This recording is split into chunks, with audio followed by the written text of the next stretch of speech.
Hey everyone, and welcome to Developer Tea. My name is Jonathan Cottrell, and in today's episode, I'm interviewing Josh Muccio. Josh is the creator of thepitch.fm. It is a podcast about pitching. We will talk all about Josh's podcast later on in today's episode. Of course, it is the week after Christmas when this airs. We've been off for a couple of episodes, so welcome back. If you haven't subscribed, make sure you subscribe in whatever podcasting app you use if you don't want to miss out on future episodes. For example, the second part of today's interview with Josh.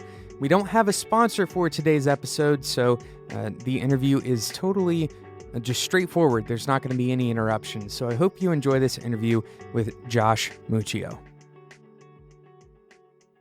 Welcome to the show, Josh. Hey, great to be here.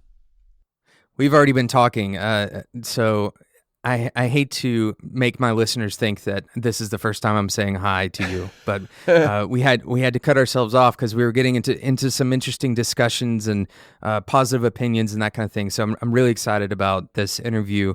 I haven't done an interview in a while. We've been kind of on like a dry spell on the interview front with Developer Tea for a little while because I did the developer career roadmap episodes for a little bit. There's 10 or so of those. Yeah, I was listening to some of those today. Awesome. Yeah. And then we do listener questions and all that.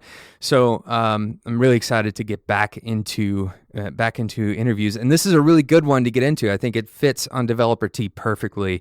Josh, you are the host of The Pitch, and I'm going to let you kind of give the meta pitch about The Pitch right now. If Tell I us have what a show the pitch is called about. The Pitch, I should be able to pitch it, right? Yeah, absolutely. So our show it's a podcast that's a lot like the TV show Shark Tank.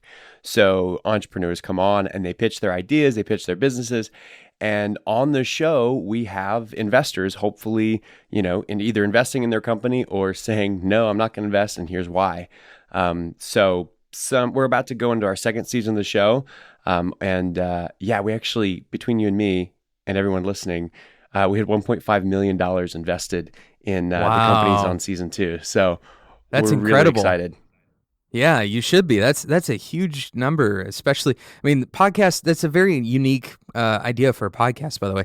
So Thanks. Tell the listeners, are you playing kind of the moderator role? Are you playing the investor role, or where do you fit into this? Maybe the silent producer. Well, I would say all of the above, except for. So I'm the host. I am not the investor at this point in time. I hope to be at some point in the future, just because I like this stuff. But I'm not right now. Right now, I'm the host and the silent producer in the background. So it was actually an investor that reached out to me because of another podcast I was doing and said, hey, I've always thought it'd be cool to do a podcast like Shark Tank.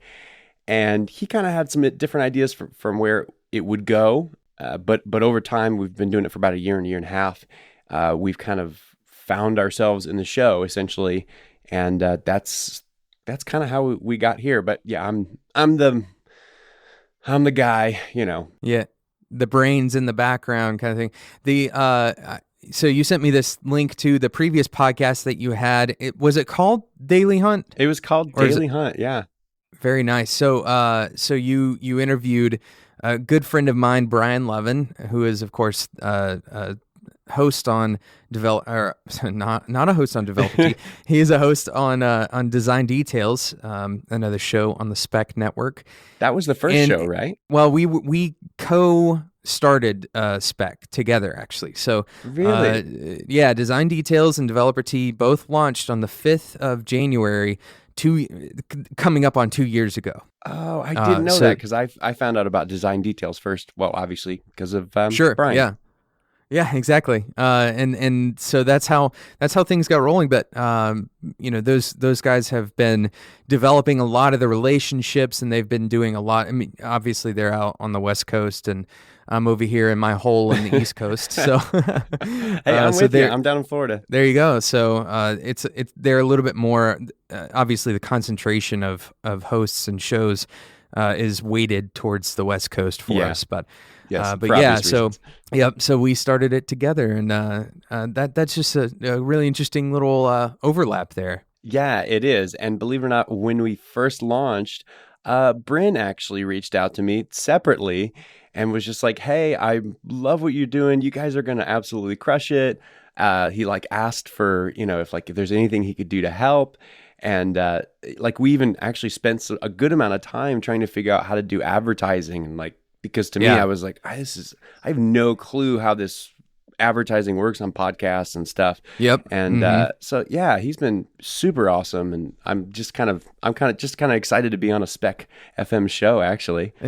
That's awesome. Yeah, we actually kind of started our relationship the same way. We got in touch with each other because both of us were doing similar stuff, and we saw each other's names on message boards and upvoting places and that kind of thing, and needed to learn stuff. We were both very new. Both shows were obviously brand new, and we didn't know anything about advertising or any of the rest of it. And so we just decided to trade ideas. That's awesome. And he didn't give you a hard time for living in Chattanooga? He didn't. Chattanooga actually, to the blind eye, Chattanooga seems like a middle of nowhere kind of place. But if you give me like 5 minutes, I can actually pitch you on Chattanooga pretty good if you're here.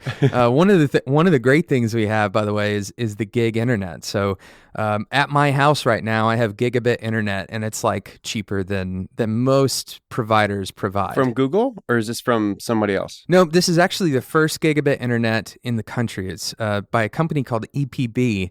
And if you go and look it up, there's a lot of cool history around it, but it's basically there's some government ties, and it's a utility service. So it's kind of a different weird loophole thing where it's very affordable, and the service is really good, and it's actually like something that pretty much all Chattanoogans are pretty proud to have. I would be really proud of it too. The only thing you guys don't seem to have is a Chipotle, if I'm correct. Yeah, you're absolutely correct. It's the one scourge of Chattanooga really that remains. There was a little bit of a opinion poll going around of what should replace a restaurant that was going out of business downtown, and pretty much everyone said Chipotle, even though everything else downtown we've made it as little chains as possible. And everybody's just like, well, everybody wants a Chipotle. Chipotle's allowed, though. Chipotle's allowed. It's the exception. That's awesome. Yeah, it's the exception to the rule. So the pitch, this is like a Shark Tank show. You're at episode number 48. Obviously, you've seen a lot of, is that correct, episode 48? Yeah. I mean, probably 49 by the time this goes live. Sure. Yeah, but I mean, our initial 50 episodes did not actually have investments happening on the air. That was probably the biggest complaint, is like we were saying that we were the Shark Tank podcast, but we can never find investors who would actually make any kind of commitment in an hour. So that's the big change in season 2. And it took a lot of work to make that happen, but wow, yeah, no kidding. Yeah. So season 2, where are we now? Season 2 is out now? No, season 2 starts January 11th. So none of those episodes have gone live yet. Well, there you go. But you already have them in the works then. Yeah. Yeah, we're in the works, and I've actually kind of grown the team a little bit, because I feel like after we did the recording event, I knew I had something really good on my hands, and I also felt acutely aware of my inabilities, essentially, to take it to where it needed to go. Like, it just had so much potential when listening to the tape. And so I tried my bestest to kind of break into a world that I'm not into. And that was the world of public radio and people that know how to do narrative storytelling. So kind of the traditional, like, highly produced podcasts that you hear, WNYC's Radio Lab or the Gimlet shows or any show by NPR, those type of shows. And so I tried to kind of grab some people from there, at least part-time, and get them working on the project. And it took a few months, but we've actually got a great team of people working on it. And that's probably what's most exciting to me, is it's not just the show. The first season was just me, and all the decisions were made inside my own head. And now we're actually, we're actually like making good decisions, and I'm learning a bunch. Multiple people's opinions and interesting experience from different arenas and everything else. Yeah. So as you can tell, hopes are high for season 2. Yeah, that's exciting. So you mentioned that season 2 brings the change that there are going to be investments on air. That's pretty exciting. Yeah. and 1.5 million was invested. So, and the other thing that we're doing that's really key is we're actually kind of being our own accountability partner as a show. And instead of just publishing the episodes, and because Shark Tank, 2/3 of the deals that actually happen on Shark Tank or They end up unquote, falling through, right? 2/3 of them fall through. So for us, we know some of the deals that happen are going to fall through in due diligence, and like there's nothing we can do about it, but at least we can let our listeners in on that and make that a part of the story instead of acting like it didn't happen. So there will be episodes where it kind of ends a certain way and there was investment, but then in the end, maybe one or two of the investors didn't end up investing, or the inverse could happen, and they end up investing more than they committed to on the show. That sort of thing. Sure, or maybe the product owner backs out. That's another option. So it'll be really interesting. Part of me really hopes that one of the companies just totally bombs and folds up shop, just because it would make an interesting story. Like, I don't wish that on anybody in particular, but it would make some of my radio. favorite stories on Shark Tank are the ones that are like kind of the told you so stories of the products that are really good and no shark ever actually invests, but they still follow up with the one because it's like, well, it's too public now. People are going to know that they went on and were successful without the Shark Tanks, and we have to cover it now. So what was that one that I heard about? I think it was I don't know what it was called, but it was just a phone. It was a brick replacement of a phone that didn't actually work, and it was made, I guess, to be like a cigarette patch would be, or like a nicotine patch, but for your phone habit. So like you can hold something up to your ear, and they just crushed them. They're like, this is the dumbest idea ever. Terrible idea. Yeah, sure. But then it went on to be somewhat successful. Is that what you're saying? I'm not sure about that. I just know that's one that I heard about. But no, I don't know any of the ones you're talking about. We actually, that's a weird overlap. We talked about media addiction on like episode number 3 of Developer Tea, and how there's some interesting, pretty compelling statistics about how often you actually just literally lift your phone up and then put it back down.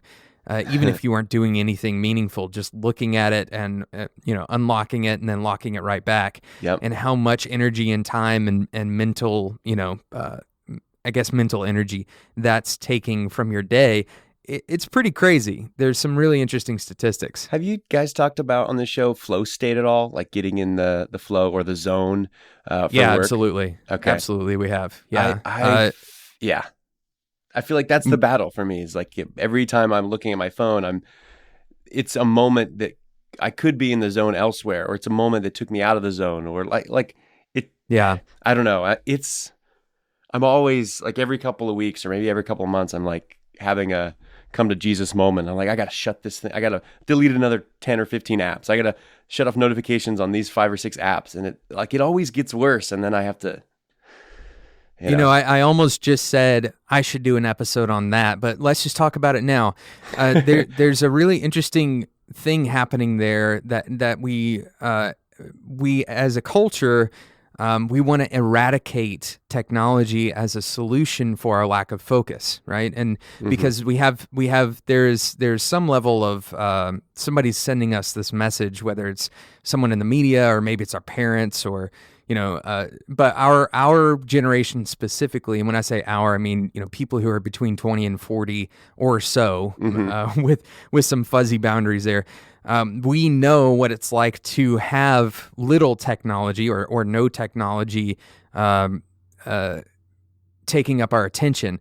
And there's something about that feeling of not having technology that we want to go back to. It's almost like a Luddite desire to return to our roots in a way. And I would say it's my position that need to purge is actually the wrong solution to the right problem. I think that us trying to go back to our roots is really it's not the complete solution. I think some of the things that we can do, certainly there are things we can do. Like, for example, I'm a huge proponent of do not disturb all the time, right? Like turning off notifications, turning off all the push stuff. Sorry for those of you who make products that have push, but I've even told people, if you get push notifications that a new episode of a Developer Tea is coming out in the middle of your workday and it messes up your focus. I don't want that. Like, Yeah. I don't want to interrupt you. And I don't think that I don't think it's healthy to be interrupted. But at the same time, you know, technology has the opportunity. I believe that technology is kind of inherently moldable, right? So Yeah. it can be good or it can be bad, and I think we have this bad tendency to think that it is inherently bad for our focus, but we can use it to increase our focus too, right? There's a lot of pliability there. It's true. We do tend to kind of blame these companies and say like, well, you shouldn't. The default shouldn't be to have all these notifications. And while that's true, like they're trying to drive profits and things like that. So they aren't thinking like that. In fact, somebody was trying to make the argument that like, you should be, you know, watching out for our best interests as a technology company and things like that. Have you heard of Nir Eyal? I don't even know how to say his last name, but the guy who wrote the book Hooked. I believe so. Yeah. So his whole, I haven't read the book, but the whole premise is like how to build products. They're going to keep users coming back and coming back and coming back, and like how to feed their addictions. And a big focus of the book is actually notifications, whether they're email or SMS or push notifications or whatever, and how to craft those in a way that, you know, it drives a return for your company. And then he goes on to like become an influencer that talks about how to essentially counter that if you're a consumer and not get hooked by all of these companies. So he's like making money off of like both sides of this theory. And it's a war almost, right? Yeah, but just kind of crazy that he's able to do that. How often do you have Do Not Disturb on your phone? I'm curious. As often as it is on my body. It's pretty much always on Do Not. And the first thing I do when I sit down at my computer is Option click. I don't know if you know this. If you're on a Mac, I guess it's called the notification. I don't know what the icon is called, but it's the notification like slide out thing that comes out of the right. Yeah, you can option click that little icon and it turns Do Not Disturb on for your computer. And that's the first thing I do every time I sit down at my computer. And it's amazing. Here's the thing. It's amazing. And maybe because I have crafted my life this way, and the people that I work with, they know that I'm this way. And so I've kind of trained them to treat me a particular way. Hopefully I'm not that disillusioned to my situation, but it's amazing how little I need those notifications now. Like how much I thought that I needed them. And then now that I don't have them, how little it has actually impacted the work that I do in a negative way. If somebody really, really wants to get a hold of you and it's really important, they're probably on your favorites list. And so they can call you and it's going to get through to your phone, right? Well, all of my Do Not Disturb doesn't remove calling, I don't believe. Or at least it doesn't. I think it removes it from people. I think it lets people on your favorites list through, or people that call twice in a row is my understanding of it.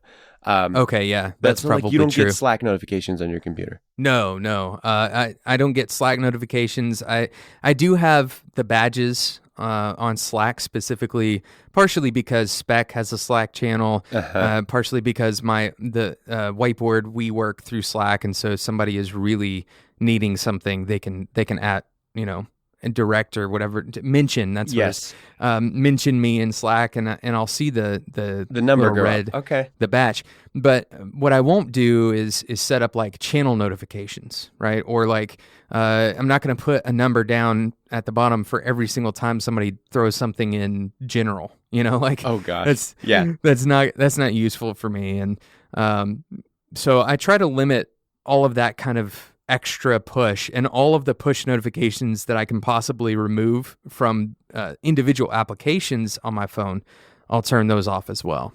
Yeah, that's really smart. And actually, for me, it's like, it's a combination of the push notifications, but then it's also this just incessant desire to like pop up, open my phone and I guess get some sort of dopamine fix. Is that the drug that they're the neurotransmitter? Yeah, it's the brain? Natural thing. Okay, yeah. Yeah, the dopamine stuff. Anyway, so that I'm always just like pulling out my phone and checking Facebook for no freaking reason. And, oh yeah, here's another, like somebody invited me to play some other stupid game. Like that's the only notification I have. Like this is even though I have badges and notifications and everything shut off on the stupid thing. Like I still go to, So I finally got fed up with myself and I just deleted the app yesterday. And I'm still kind of wondering, what's happening on Facebook, but like I'll check it later and it'll be fine. Yeah, that's interesting. It's interesting you bring up Facebook specifically. I don't try to preach this because I know there's really a lot of varying opinions and everybody has their own way of doing things. I get on Facebook probably once every maybe 3 weeks to 4 weeks. That's awesome. Catch up on all your friends that have had babies and stuff. Yeah, not even that. Usually it's just, did somebody try to message me and get my address to send me like a Christmas card or something? Okay. Like that's the level of, or listener mail. Investment, right? But on the flip side, every time I open a new tab, I'm typing Twitter faster than I can think. And yeah. So if it's not one thing, your brain is going to just naturally fill it. So you have to be pretty vigilant about it. I do have an app that actually works pretty well. I don't like to promote tons of like specific apps, but this particular app I've talked about before, it's called Focus. Yes. It's Isn't that literally a paid app? The Focus app. It is a paid app, and I actually did buy it. I had the free version for a little while. I wanted the scripting features and stuff like that, so I went ahead and bought the paid one. I don't know if they do a timed thing, like a time trial now or whatever it is, but if you can gain focus from something, the argument that I would present is that it's probably worth a little bit of money. And you can also do this yourself especially as a developer. You can run into your host's file and change, have your own blacklist of stuff. But I figured it was, it's a nice enough app. It sits in my menu bar. And it helps me. It actually does help because those initial urges to run to, Twitter or whatever, you're going to see something that's not expected. Like it's going to be something totally different from Twitter. It's not going to hit you the same way. It blocks it. Does it work with Safari? Because that's actually my browser of choice. It works with everything because it's at the system level, and you can have like a hardcore mode, which is it's kind of dangerous. In that like you can't turn it off, right? So like even if you really badly need to get to Twitter, like if you're a developer and you need to get like to dev.twitter.com or something to change a access token, if that's in your blackout list, you're not going to get to it. Dang. Okay. Yeah, it's invasive, but it's a good kind of invasive. So it really kind of forces you to stick to your guns and do things quote unquote the right way. Yeah. Assuming that you believe that, intense focus is the right way. That's really cool. I think I was checking out. I had heard good things about it, but then I saw that it was a paid product and I was like, nah, I'll pass. Yeah. And there's so many free things that do, something similar. And there are replacements for that. It was just to me the aesthetically most pleasing version. And so I just decided to bite the bullet and buy it. Yep. It's a one-time thing. I thought maybe it was a SaaS product or something. And maybe that's what I'm getting confused by. I think it is a one-time thing. And it may be that it's a one-time thing, but if they update it to a new big number version, that it'll be paid again. I don't know. Okay. I can't imagine needing much more feature-wise out of this thing. It does like timers, like Pomodoro timers. I'm a big fan of Pomodoro. Yeah. We've talked about that on the show as well, but it does that kind of timer for you. So it'll set 45 minutes and then you get 15 minutes to go and, reddit.com, whatever. And then you return back to your work phase. So I like the idea of the Pomodoro timer system. Mm-hmm. Yep. But every time I get in a flow state, I work for way longer than 25 minutes. Yeah. And so to me to get out of that state to go make myself go walk around for 5 minutes, it's tough. To me, it seemed pointless. And so I was like, forget about it. I'll just keep working. And everybody has their own number, right? So some people have just insane amounts of focus when they are in flow state. Okay. I probably have a little bit longer than the average person, but I'm not as long. My focus limit, I guess you could call it, is not as lengthy as my boss's, for example. Gotcha. He can focus. He can sit and focus. He has like a whole day Pomodoro basically. He can sit and just stay focused the whole day. He's got a huge tomato. So, but the reality is the problem with that is that you're gonna eventually burn out. It's kind of like running a race, right? Even though initially you do have plenty of energy to just blast past everyone, you don't want to use it. Like Hmm. you need to have a little bit of that reserve and a little bit of that respite, so that you can, later on in the day, for example, if you need to actually engage in a meeting at 4 p.m. With a client, like, and bringing us back to our original discussion, you have the energy to pitch, right? There you go. There Way we to are. bring it back. I knew we would get there eventually. We just had to find our way around.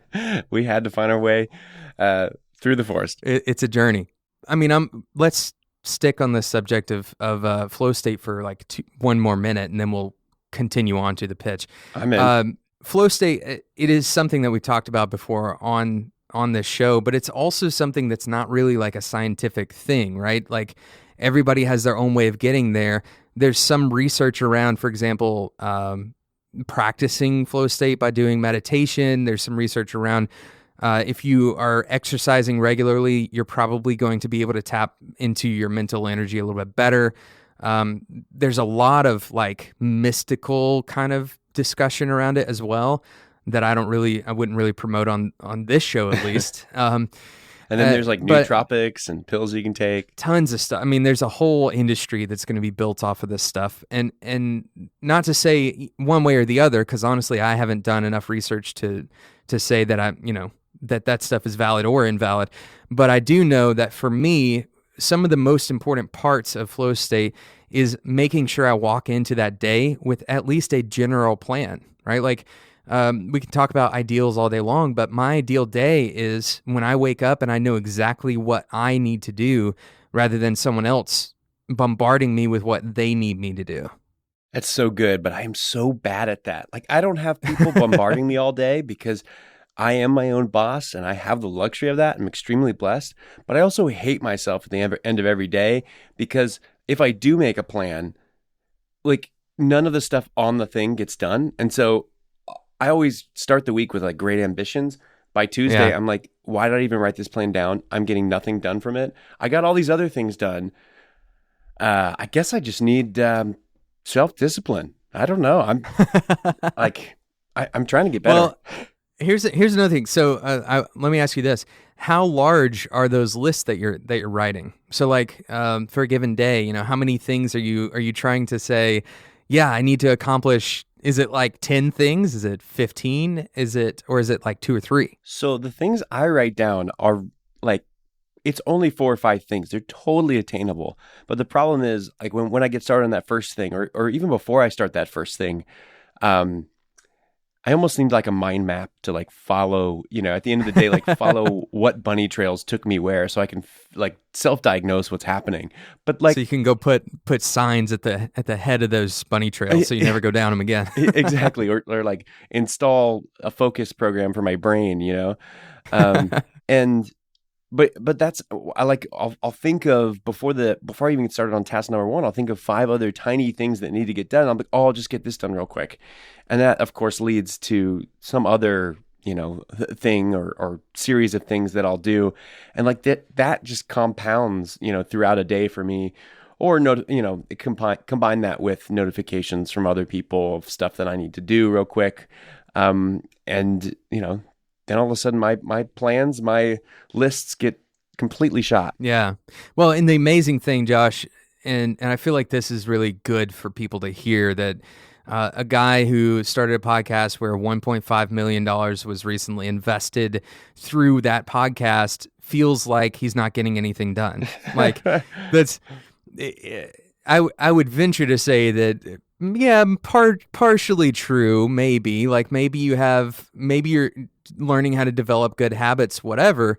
But also, this has got to be at least partially a product of what we, of our culture or something similar to that. Yeah, I mean, like you didn't accidentally do the pitch, right? No, like, that's for dang sure. Yeah, that's it's taken a lot of work, and to be honest, I think this is probably a similar trait of mine. It's had to take a lot of effort for me to actually continue working on the pitch. I'd say about, 6 months into it, I was like, okay, I'm ready for the next thing. Like, I'm bored, but you really don't or at least not in my experience, you don't find like true success or profit or even profitability oftentimes in 6 months on a thing. Like at that point, you just then like have your initial learnings that you can go to actually make the thing that you originally set out to create, and for our show, I mean, it actually took longer than 6 months. And it kind of took the support of people around me and me like making myself stop doing stuff. Cause man, I will tinker till the cows come home on the most pointless stuff. And it's truly fun in the initial phases. But then when it comes time to like, turning it into a serious business, like I don't want to do it. And so, but I'll spend all this time launching stuff and, buying domains for no freaking good reason is a problem I have as well. So, well, I have plenty of those just sitting in my GoDaddy account, which, is still just a horrible service in my opinion. It is. I moved my domains away from theirs just because I got sick of them. No offense. If somebody's listening to this and you work at GoDaddy, then I'm very sorry if I offended you. But yeah, it's like the necessary evil in my life. One of the few. Yeah. Well, at least they're cheap. Yeah, that's really what it comes down to. So, all right, the pitch we talked around it quite a bit now, but what I want to talk to you about is not the show itself specifically, but rather what you've learned about pitching, because every person who's listening to this show, I'm going to go on a little rant here. Let's do it. About selling. Every person who's listening to this show, whether you like it or not, and this is maybe an unfortunate truth or maybe it's an opportunity, take it for what you will, but whether you like it or not, selling is going to be a part of your career. Now, you're saying, well, selling is not a part of my career. I have nothing to do with the clients, or I don't actually do any work with getting people to spend money. But selling is not just about spending money, right? Selling is about convincing other people of something that you know to be true. This is my definition of selling, at least. Something that you believe strongly enough that you want other people to also believe it, and then going and presenting something to them that moves them into the same opinion sphere that you're in. In other words, they start to agree with you. That is what selling is about. It's about learning about value, right? And you're going to have to do this at many different stages in your career. On day one, you're going to have to convince yourself even that spending time learning how to do something that you have no idea how to do is worth your time. You're going to have to buy what you're selling, right? So it starts on day one, but it goes all the way through to the end of your career. You're going to be talking to potential future employers in interviews, and you're going to be trying to sell what you have to offer to their team. You're going to be talking to potential investors. Let's say you're an entrepreneur, exactly like what is on The Pitch, the podcast, and you're going to be talking to people who they have money and they're ready to help make what you have in your mind, your invention, your product, your creation, your service, whatever it is, make it a reality, right? So selling is going to be a part of your life, whether you like it or not.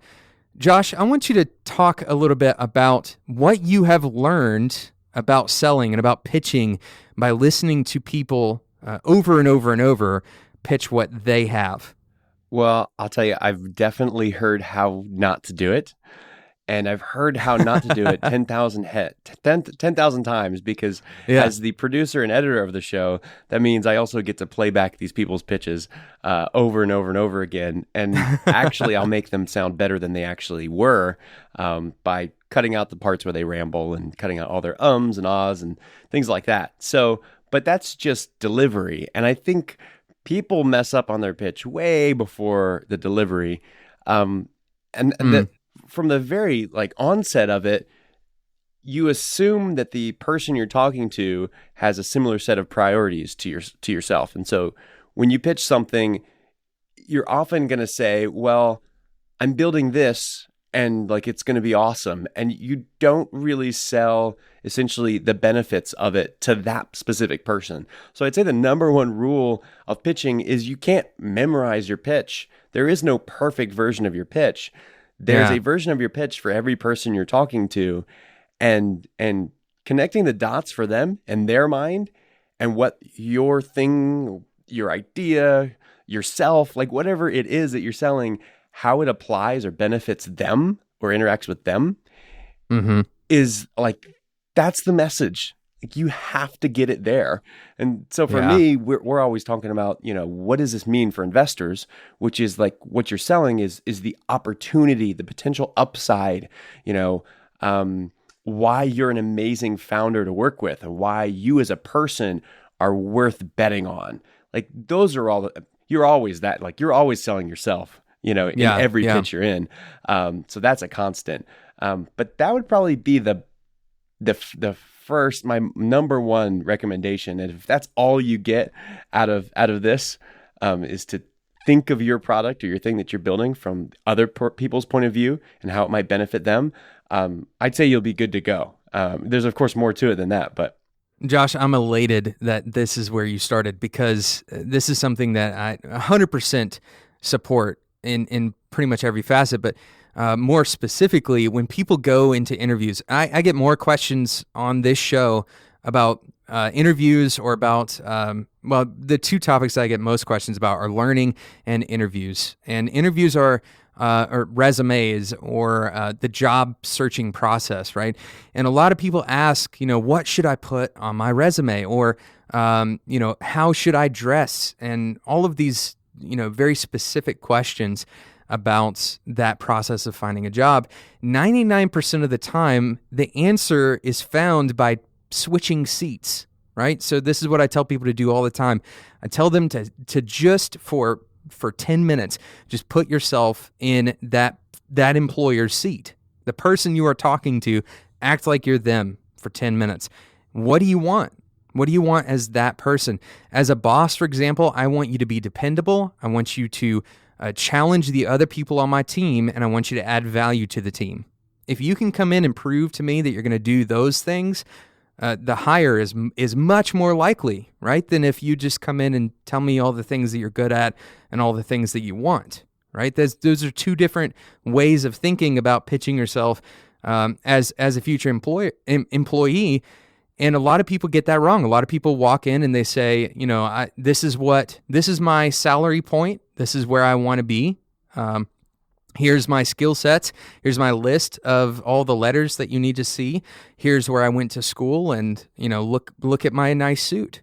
And there's very little value in that, right? You're not really even connecting with me when you do that. Instead, you're kind of like, people are treating it more like a trade show than they are a conversation, right? They're just like putting themselves on display rather than trying to sell. Crossing all their T's and dotting their I's. Yeah, not that important. Exactly. Thank you so much for listening to today's episode of Developer Tea. Of course, this was our interview with Josh Muccio. Make sure you go and subscribe to The Pitch by going to thepitch.fm. Of course, The Pitch is available in pretty much any podcasting app, just like Developer Tea is. So go and click subscribe if you don't want to miss out on the Season 2 start to The Pitch. We will be talking about The Pitch more in the next episode of Developer Tea, part 2 of my interview with Josh Muccio. Thank you for listening, and until next time, enjoy your tea.